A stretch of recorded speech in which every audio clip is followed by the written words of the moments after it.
And joining me now to help us understand Israel's situation just a little bit better is Professor Cyrille Cohen, head of the Immunotherapy lab at Bar-Ilan University. Now, Professor Cohen, the vaccination campaign is arguably very successful, and we are in a strict lockdown nonetheless, and as cases continue to balloon. What's going on?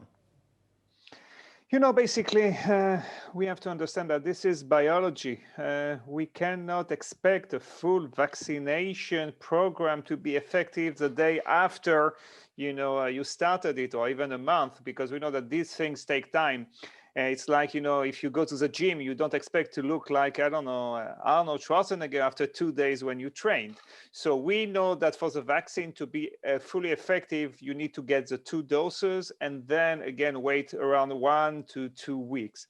And therefore, this lapse of time hasn't passed. And therefore, on the one hand, we are very concerned by the very high number of cases in Israel and also severe cases. On the other hand, we are maintaining our vaccination program so that we'll be able, I guess, hopefully in 2 to 3 weeks, to see the results of that program.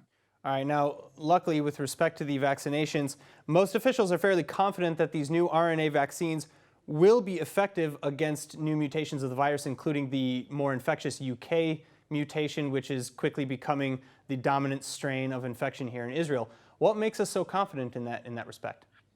So basically, what we know from preliminary evidences and studies that were done in the United States is that the vaccine, at least in its present form, is supposed to give some high level of protection against what we call the British variant.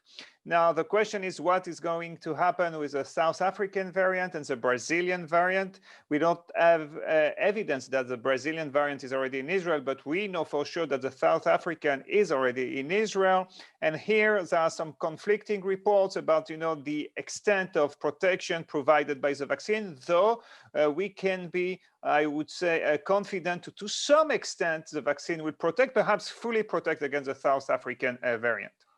All right, now, finally, we've seen pretty alarming reports of infections in pregnant women. What makes pregnant women more prone to severe versions or illness from the virus? So we know that basically, pregnant women are more, I would say, susceptible to respiratory illnesses. We also know that to some extent their immune system is a little bit downregulated in order to accept the fetus developing.